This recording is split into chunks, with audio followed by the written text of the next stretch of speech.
I really appreciate these two newsletters about OMship and ministry in Myanmar. In terms of Myanmar, I just want to let you know that I think last night, I received an email from one of our ministry partners in Myanmar and mentioning about there's a warfare, there's a civil warfare just started in the northern part of Myanmar. So if in your own private prayer, hopefully you can remember that they are still in a very unstable conditions as a country. So, and in terms of the doula's hope, it's really interesting.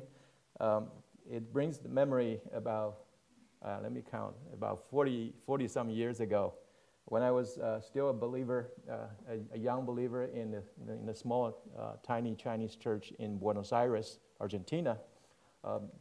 Back then, OM had just acquired the very first doulas. They had in the previous time, they had another ship called Lagos. And so the second ship was those doulas, and back in the 1970s, the late 70s, it was starting to sail to South America. So around 1978, 79, I was still in high school. The doulas actually went to Buenos Aires. So I remember still a group of Chinese missionaries from Singapore, Malaysia, Hong Kong, and these countries. They came on board, and they landed, and they visited my small church in Buenos Aires. And among them was Lawrence Tang, who just mentioned about the international director who just gave the opening of this Doula's Hope ship. Lawrence Tang was back then a very first term missionary from Singapore, very young. So he came to our church together with other folks, and they shared the gospel. They shared their vision about selling to the world and using literature, book exhibitions, in order to reach out to other people. And that has a great impact on me, because that was the first time for me to see Chinese missionaries, missionaries of Chinese descent in my lifetime. So it was new for me to see, oh, Chinese can become missionary. And that has a lot of impact on me as well, because later I was studying civil engineering. And I thought about that God was going to lead me to do some kind of a bivocational ministry. That, you know, in civil engineering work, usually you have a long period of construction work where you spend maybe 5 years, 10 years in a specific project, like a dam or a highway projects. So I thought I was going to do that, moving from site to site, from the working site to site, while doing the construction, but at the same time supporting the churches locally in Argentina. Things turned out that it didn't happen that way. I spent all my life doing engineering work in office, doing calculations. I did calculations for bridges, and that was mainly my work. Never really set foot on the work construction site to see all these things being built. And much later, I learned also that I'm afraid of heights. So going to the site in order to see all the bridges, you know, you're such elevated in location. It was something scary for me as well. But anyhow, I think if we have a heart for God, God will lead us and continue to expose, to open our mind, to open our understanding of His idea or His expectation for this world. And so as long as we want to follow Him, as long as we want to be obedient to His calling, then God will find a place for us in this world in order to serve Him effectively. Now, today is the last day of our mission talk for this weekend. And I would put in title as local missions, which is the focus of this conference. But then we'll be focusing on the prayer and His expectations. In this case, I would like to first mention to you that as we consider the Great Commission, the main focus of Great Commission is to make disciples. A lot of times we do these type of things and we want to do missionary work, and we ask God exactly what it means to make disciples, or exactly what are exactly the missionary work that we need to do. And I have chosen this passage in Matthew 9, verses 35 to 38. This passage, let me just very quickly read to you. Jesus went through all the towns and villages, teaching in their synagogues, proclaiming the good news of the kingdom, and healing every disease and sickness. When he saw the crowds, he had compassion on them, because they were harassed and helpless, like sheep without shepherd. Then he said to his disciples, "The harvest is plentiful, but the workers are few. Ask the Lord of the harvest, therefore, to send out workers into his harvest field." I intentionally highlighted using three colors, and so I want to divide this topic into three segments. First one is all these blue letters. We have these verbs. The main verb is went. Jesus went somewhere, and then he was doing some other things. He was doing teaching, proclaiming, and also healing. So that would be considered as the task of his missionary work. He was doing teaching, he was doing proclaiming, and he was also doing his healing work. And then later, I have all these yellow highlighted words, and it says, "They were harassed and helpless, like sheep without a shepherd. The harvest is plentiful, but the workers are few." So this part, I would consider that it's an idea of the state of the field, the state of the mission field. And this mission field can be very, very far away, but also can be in our neighborhood, which we have been talking about this idea in the last 2 days. But then on the third part is all these green highlighted letters. It says, "Ask, Lord of the harvest, therefore to send out." Ask and sending out. And so this last part I would consider as the call from the Lord. So here we have these three segments. In this very short, these four verses, here we have these three segments. The very first verse, 35, it was talking about the task of mission. The task of mission. And the second part is the state of the field that the missionary work actually is today. And the third will be the call from the Lord. And the very first part, when we talk about the task, we talk about the type of verb, the type of actions that we need to do. We go out and then teaching, proclaiming, and healing. That was what Jesus did, and we're supposed to do the same thing. Remember that yesterday we talked about when God, the way God has sent his Son to this world, Jesus was sending us in the same fashion. Therefore, he was doing this teaching, proclaiming, and healing. We should be doing something similar as well, as part of as the main core of our missionary work. But then the second part, talking about the state of the field, and really the state is pretty depressing, because it says we have a lot. The harvest is great. We have a very large harvest, and yet there are very few workers. And the third part is a little bit more controversial, because he was asking us to pray to the Lord of the harvest in order to send out workers. And we'll talk about that later to see how that sounds for all of us. So let's go to this first thing about Jesus. He went out teaching, proclaiming, and healing. If you remember what the Great Commission says, Jesus was telling his disciples, say, "You go," right? Go to the nations. Go to make disciples to the nations. So the very first thing is to go out. To go out. And to go out to do what? To do the teaching, to teach, to proclaim, and to heal. But sometimes when we go out, we were referring to, well, there's a way of saying, well, we go out geographically. So we go from here to other places. But there are other ideas of stepping out that can also be considered as cultural distance, as what we have discussed previously. The distance going out, we can be going out because this is far away, so we're going out. Or this is across the street, going to other places. But also going out is the idea of crossing barriers, crossing cultural barriers in order to go to other places.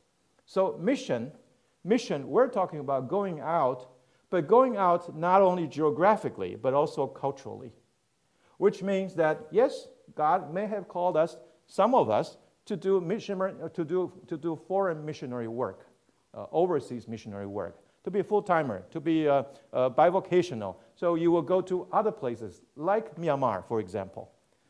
But also, God could have called us to cross the cultural boundaries. So we would go out in order to do outreach to other ethnic groups in our neighborhood. Instead of crossing ocean, we're crossing the streets. But once we cross the streets, we go to another cultural environment, another cultural group. And so we do that kind of a missionary outreach. So it could be either way. In addition, I think people would say this going out can be planned, which means that there is a strategy behind it. There are tasks. Sometimes it's one is hinged on the fulfillment of the other one. I was a civil engineer, so a lot of time when we do construction, we use a method for project management called critical path methods.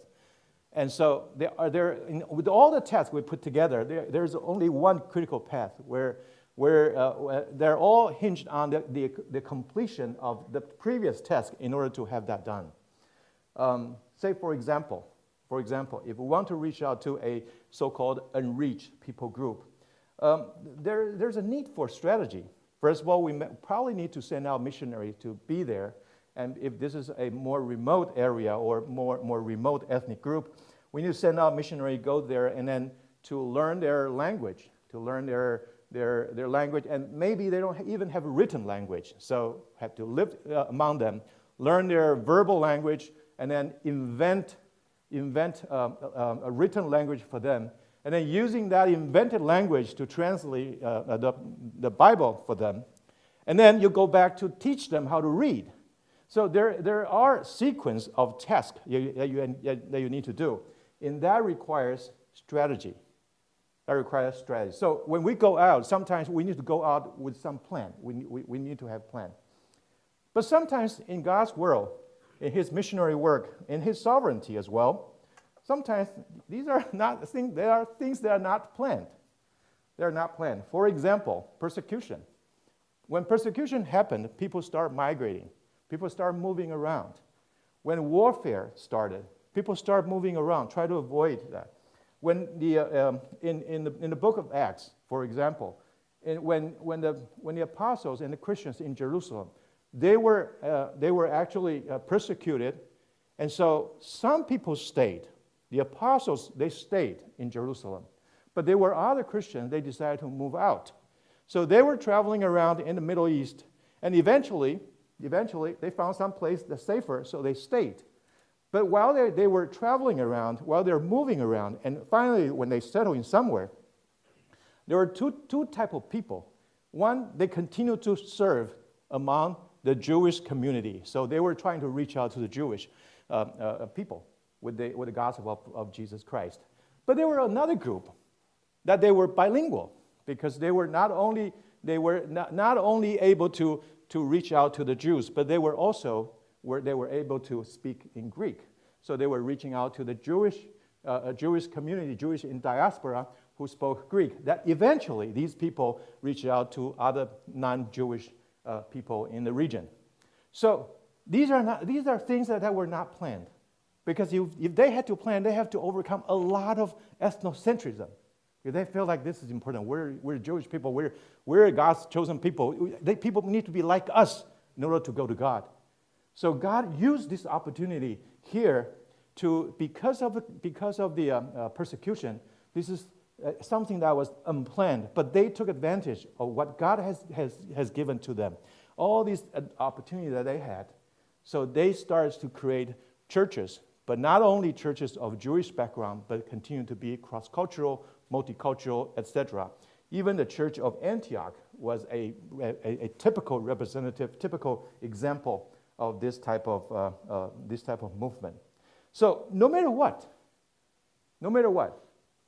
either planned with strategy or unplanned, that God has, in His providential grace, He was given the opportunity.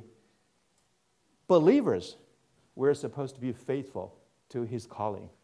We're here in order to live out as the people of God. We're here in order to reach out other people with the gospel of Jesus Christ.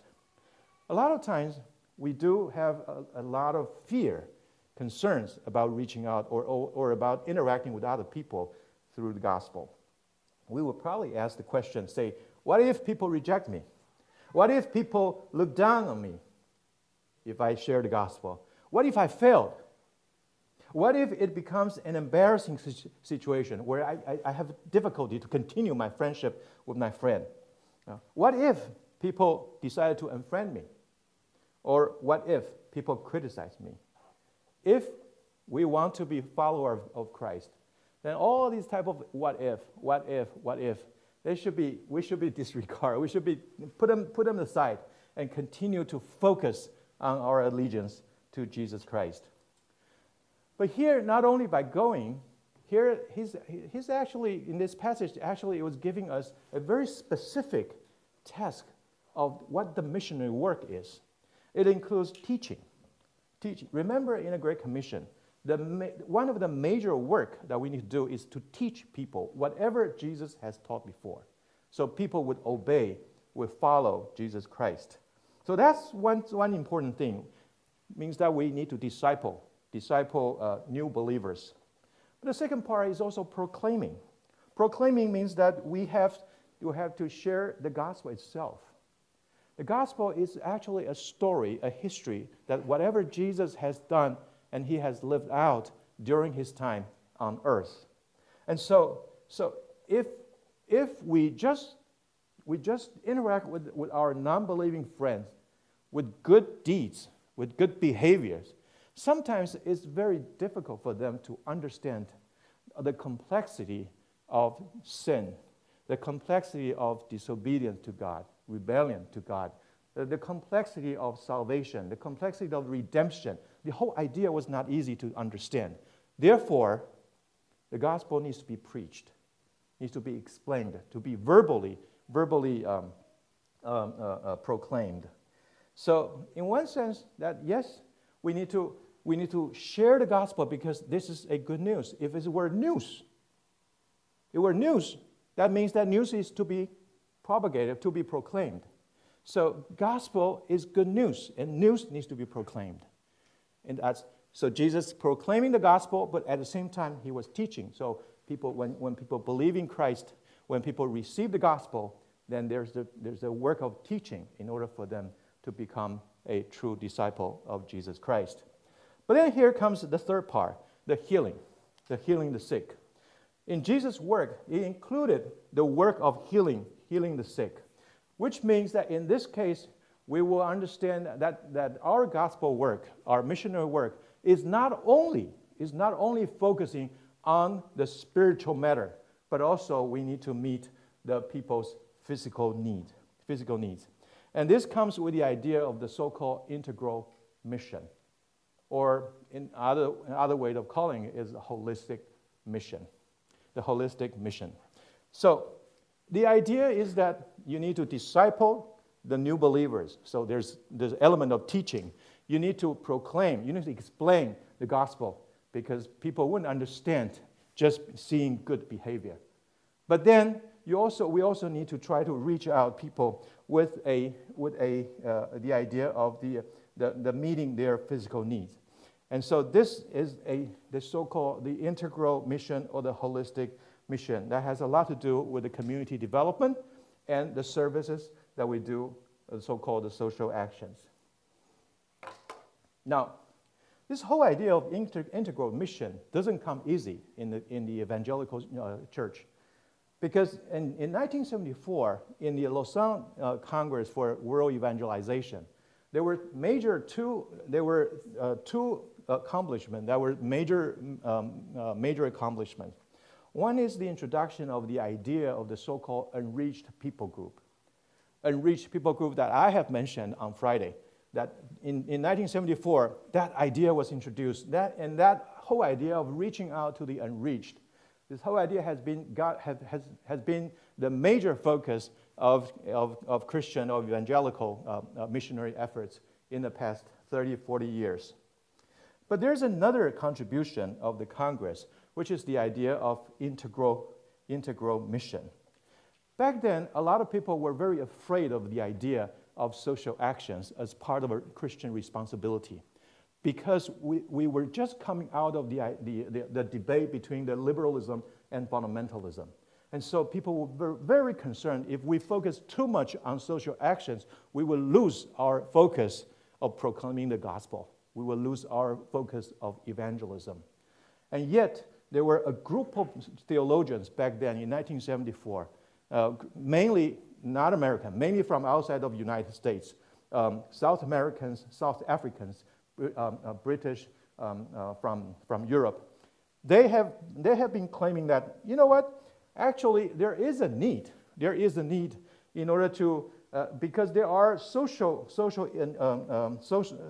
injustice that needs to be addressed. And Christian has the responsibility of addressing that. So some of them, back then, some of them they decided that although we will not focusing on a political struggle in this action, especially among the evangelicals, said we're not focusing on a political struggle, but we do need to, as Christian responsibility, we do need to, as a church, we need to be at the forefront of developing social actions in order to mitigate all the injustice or the needs, including poverty, social discriminations, injustice, and all these areas. We need to be part of this movement, positive movement, in order to remedy that. Some Christians, among Christian churches, some would consider that this should be the second step, that we have to address the spirit, their redemption, their salvation first, and then as a consequence of redemption, then we will come, and the social actions will come in order to improve the society. Some other Christian would say, no, this is more or less like the preparation for the gospel. If we have good social actions in order to meet people's physical need, then people are actually more ready to receive the gospel because they have tasted the improvement in their living standard. But then more and more these days, people started thinking about that this, in fact, is just part of that missionary work. Part of the missionary work, because like one of the missiologists, his name is Rene Padilla, he was saying that well, evangelism and social action, the two actually this is just like the two wings of an airplane. You cannot fly with only one wing. You have to have both in order to fly. So evangelism and social action, both of them, they need to be part of our Christian witness for this world. In other words, the gospel needs to be preached. But at the same time, the gospel needs to be lived out. Both. When you can preach the gospel, at the same time you live out the gospel in your community, then your preaching is validated because of the way you conduct your own life. You become a positive element for your society. And that's because of this.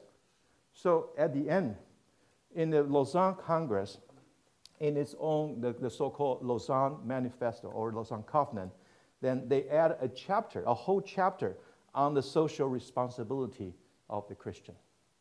On the social responsibility of the Christian. So Jesus was modeling this whole idea because he was doing the teaching, remember? He was doing the proclaiming, at the same time, he was doing the healing. The gospel needs to be preached. At the same time, the gospel needs to be lived out.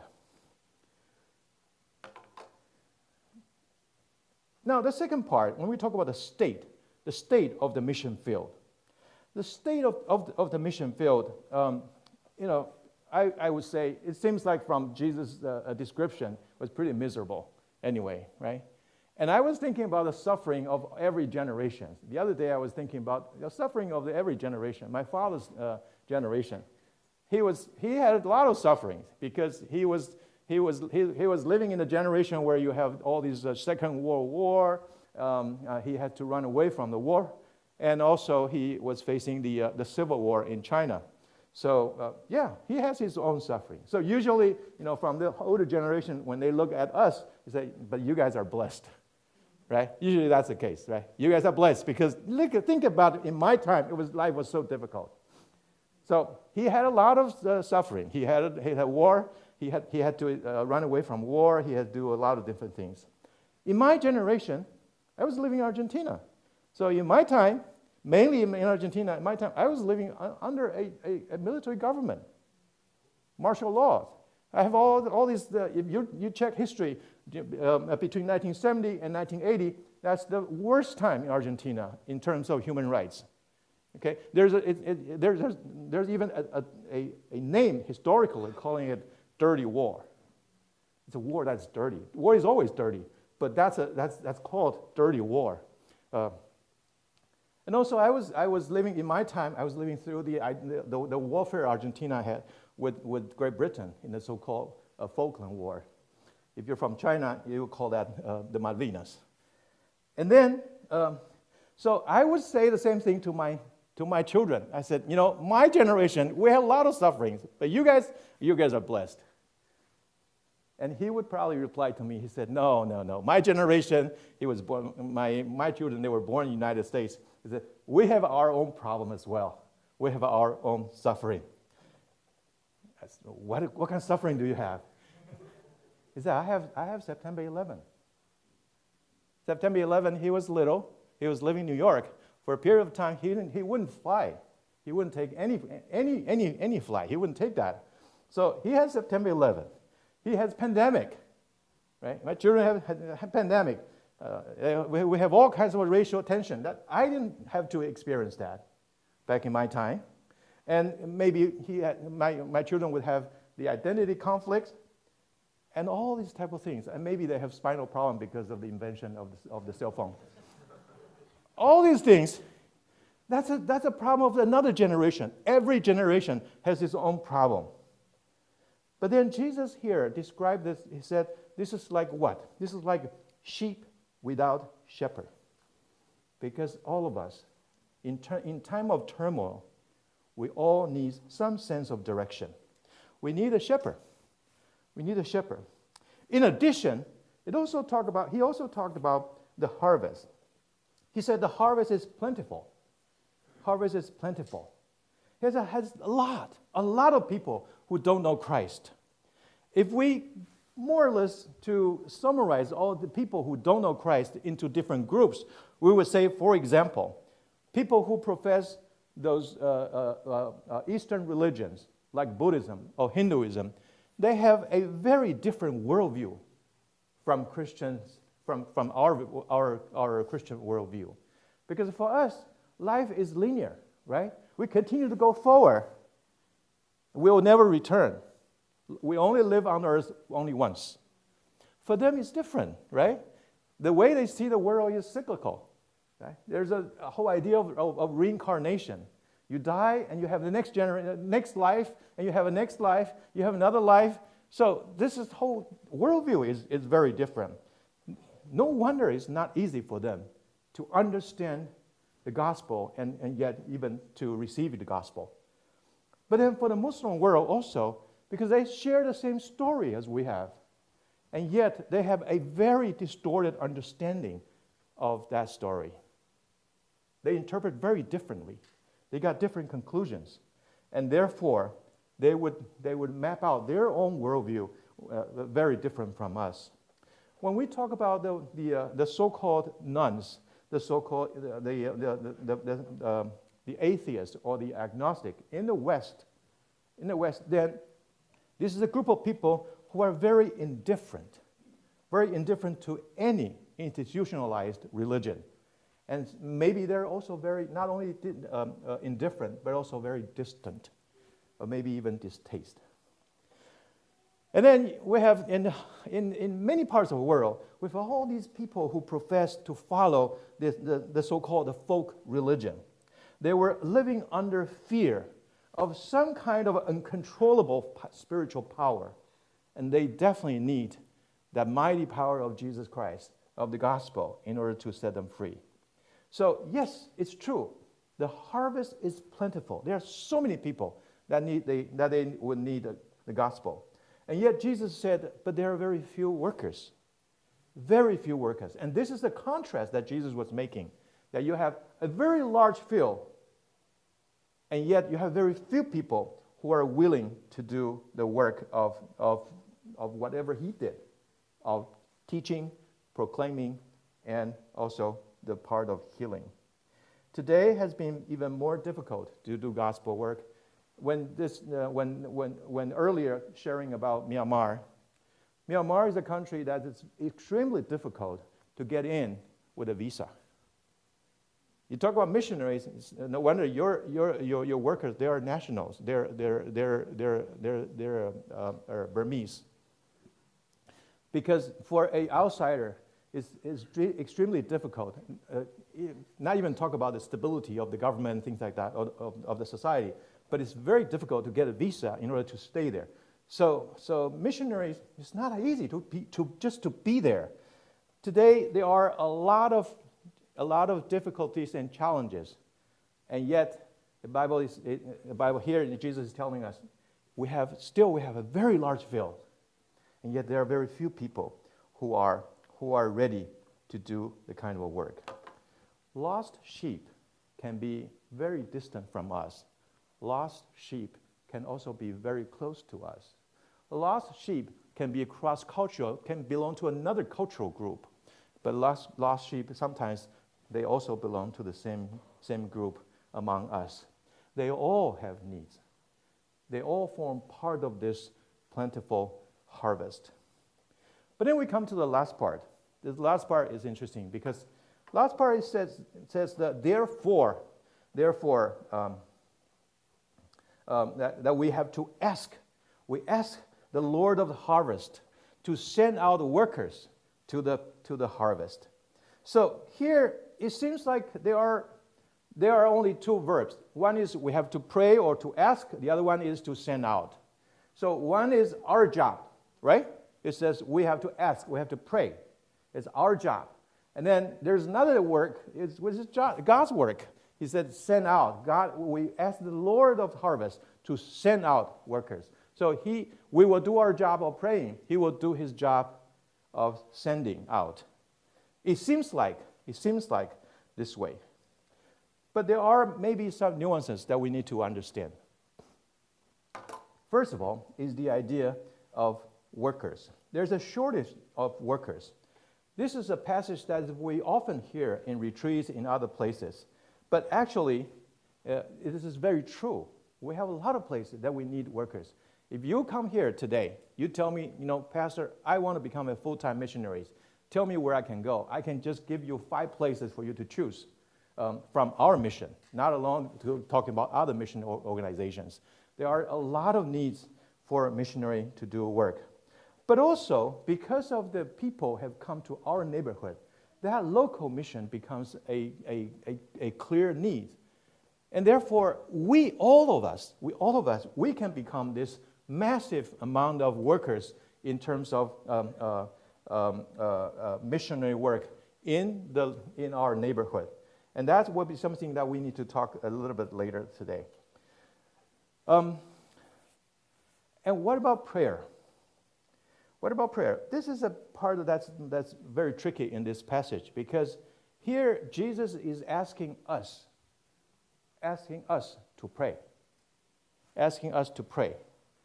But to pray what? To pray that that the Lord of harvest would send out workers.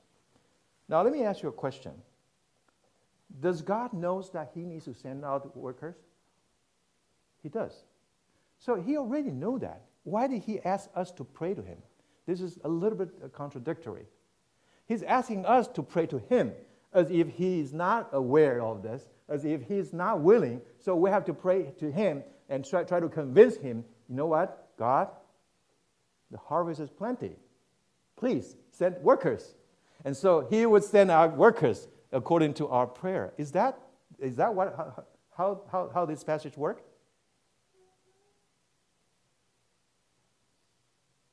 It's kind of odd, right? It's really odd. This passage is telling us, readers, to say we should pray to God and ask God to send out workers. But he was the one who told us that the harvest is plenty. He was the one who told us that the workers are few. So what's the point of praying in this case? What's the point of praying to God in this case? Lord of harvest asking us to pray to him to send out workers into his harvest. But he already knew it. He was the one who told us. So what is the point? What is the point that we need to do that? Okay, maybe this is the whole idea of the reason why we need to pray. When we pray, the purpose of our prayer is not to change his mind, because he already knew it. He was the one who actually pointed out this reality in the field. So the whole point is not for us through prayer to convince him and change his mind. So what's the point of praying then? The point of praying here is for us to change our mind. For us to change our mind. We pray to God. So in our prayer, while we're telling God, you know, God, the harvest is plenty. There are very few workers. And while we're praying that, who are we praying for?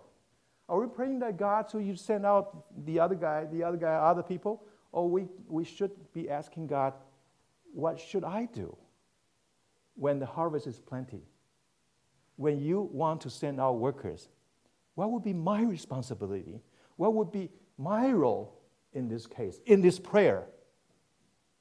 When God answers my prayer, what would be my role? What would be my place? And that's the purpose of this prayer. Because God already knew. God already decided. God already told us that the harvest is plenty. The workers are very few. So when we are praying to God, in reality, what we're trying to do is trying to align ourselves with God through prayer. We try to align ourselves and asking God, what would be my role when you're sending out workers to the field? What would be my role in this case?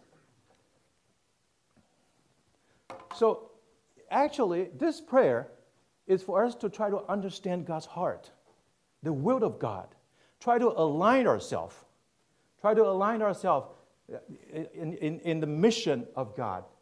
God has certain expectations for this world. God has certain expectations for his missionary work. God has a vision for his missionary work. And in our prayer, we're supposed to align ourselves. And then we ask God, what would be my role when you're sending out workers? What would be my role in this case? And you have to remember that this prayer was not only for specific people who are going out for full-time overseas missionary work. It's for all believers. It's for all disciples, all followers of Christ. I say that, in the past, the missionary work is pretty much like a soccer game, where we have stars, soccer players. They're in the field. They do all the playing. They do all the work of playing the game. And then we have a whole bunch of audience. Everybody's watching the game, and we're cheering up for them. They do well. We have coach was leading this whole game, trying to win. And then we have the church, our members of the church. We're pretty much like the audience. We're watching the game. That might be the missionary work or missionary operation in the past. But today, I would consider missionary work is more like Uber. It's more like Uber. That every one of us, as long as you own a car, you have a driver license, you can really register yourself, be part of this whole Uber ride-sharing movement. You can be part of that part of this force that provides transportation in your city, in your town, by being part of this Uber movement. You still have your own work, but after work, you can do all these things as well. And that should be a missionary work for every single member of the church. We still have our own job. We still have our own work in the marketplace. You go out to work in the morning, and in the evening you come home. Then maybe over the weekend you can do other things. You can do, just like people do Uber, you can do also missionary work as well. The church can be mobilized, but the whole membership, we can be mobilized in order to be part of this movement that God has started a long time ago. I would think that, and I hope you would also agree, that missionary work for today, especially when we're talking about local mission, is no more soccer game. It's Uber. It's pretty much like Uber. Just very quickly, let me share you my personal journey in mission. Very first time there was a book when I was young.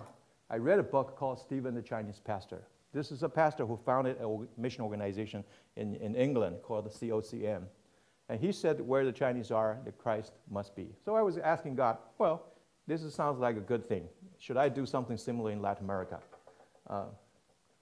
So my focus was only Chinese. But when in my college time, there's one time I had a trip to go to the southern part of Argentina in an area called Patagonia. I was living in Buenos Aires, but then I traveled to a small city called Carmen de Patagones, and Viedma. These are twin cities. So over there, it was Sunday, so I went to a local Argentinian church. Over there, I saw a very small congregation, maybe 10 people. And the father was the preacher, and the son was a very, very young son, probably 12 years old, playing guitar and trying to lead a service of 10 people. I was a visitor, so I joined them. And I felt like, there are a lot of places. Not only Christians are faithful, continue to serve, and there are a lot of places that need support to help out. So from the very first time, I started thinking, oh, yeah, maybe there are other people other than Chinese that needs to be reached out in this case. And then I came to the United States after college. I went to Buffalo. I went to school in Buffalo, and I joined this church. This is a Chinese church. The very first time, I learned about reaching out to the young people, to the students, and the potential that students can have for the future as leaders. This church is never a big church, but there are a lot of students coming in and out. And over the years, there are many, many pastors coming out from this church. I was part of it. And then, finally, I moved to New York and started attending First Baptist Church of Flushing, which is a multi-ethnic church in Chinese, English, and Spanish services. So this is a time where my eyes are open in terms of giving me another understanding of how large, how multicultural, how diverse the kingdom of God would be, the expectation that God has for his people. And so I started with the idea of only Chinese with the book. And then later, with a little bit expanded to a rural part of the Argentina, the place where you have very few people. And then later to the student ministry, that's even more with potentials of people who came to this country to study. And then eventually going to serve in this church where ministry, even church ministry, does not have to be confined in one ethnic group, but can be in different language, but also can be in different ethnic group as well. Let me tell you one more thing, and then we're done with this. We all use cell phone these days, smartphone, and oftentimes we don't bring the Bible because on our cell phone we have our Bible's app. So it's a very good tool that gives us the convenience. People say that maybe this is one of the major inventions in our time. But when we come to church, we say, as a good Christian, we try to reach out to our friends. So in my neighborhood, maybe I have my neighbor who doesn't know Christ. He's from another group, doesn't know Christ. So I try to be friends with them. So I do whatever need as a good neighbor. I visit them, I invite them for dinner, I do whatever is needed in order to be friends with them, build up some kind of relationship. Then maybe one day, finally, our neighbor said, I want to come to your church. I want to visit your church. Which is great, right? This is great. You make a lot of efforts, and finally you have this fruit that he or she decides to come to your church on the next Sunday, to your service. So when your friend comes to the church, what do? Your friend doesn't know anything about church, doesn't know when to stand up, doesn't know when to give offering, doesn't know anything about church culture. What would you do? Doesn't know where to find the passage. What do? You help, right? You sit right next to your friend, and then you start helping. You start doing this. When we have to stand up, we all stand up to sing. When we have to check the passage, your friend doesn't have the Bible app. So you use your cell phone, you share the Bible verse with your friend. You do all kinds of things to make your friend feel comfortable in your service, right? And your hope is that your friend will have a good impression. So next Sunday, your friend will continue to come. And eventually, you'll get assimilated, and will get used to this environment that somehow you will share the gospel. So your friend will become a believer. The problem is that when you're sitting right next to your friend on the other side of your friend, sitting another believer. Instead of following all these things in the worship, he was playing his cell phone. He was playing a cell phone. He was playing game, Candy Crush, or whatever. He was doing all kinds of things. He was playing. So you're doing all the effort in order to make your friends think, this is real. God is real. God is our midst. God is in the middle of the service. God is with us. But then you have a friend next to the other guy, the other person was playing a cell phone. What would your friend think? What would your friend, like you with such an effort, you get your friends to come to church. What would he think, or what would she think? We'll go back. She'll probably say, you know what? You are a nice person, but your God may not be real God, because your people come to church, they're not serious. They're not taking God serious, as if God is not here. Right? Where am I going with this? I'm saying that missionary work, outreach, is not an individual task. You can do everything you want. You can do everything you can. But if collectively we're not giving a good witness, we're not going to do well. Because people will say, you guys are not serious. God is not in your midst. So, brothers and sisters,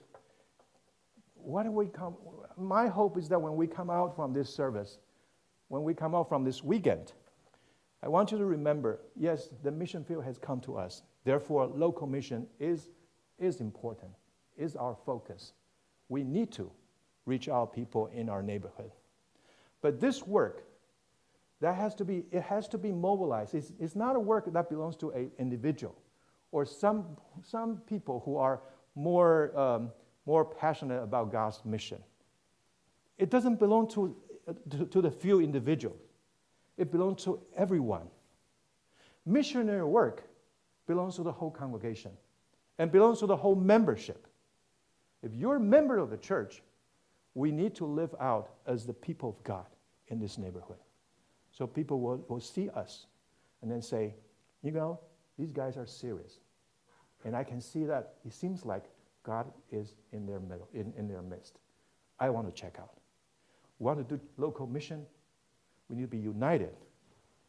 And all together, every single one of us, we need to be stepping out in order to do the work of God.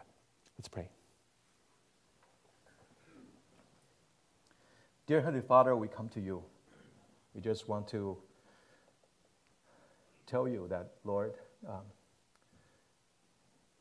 we recognize this is not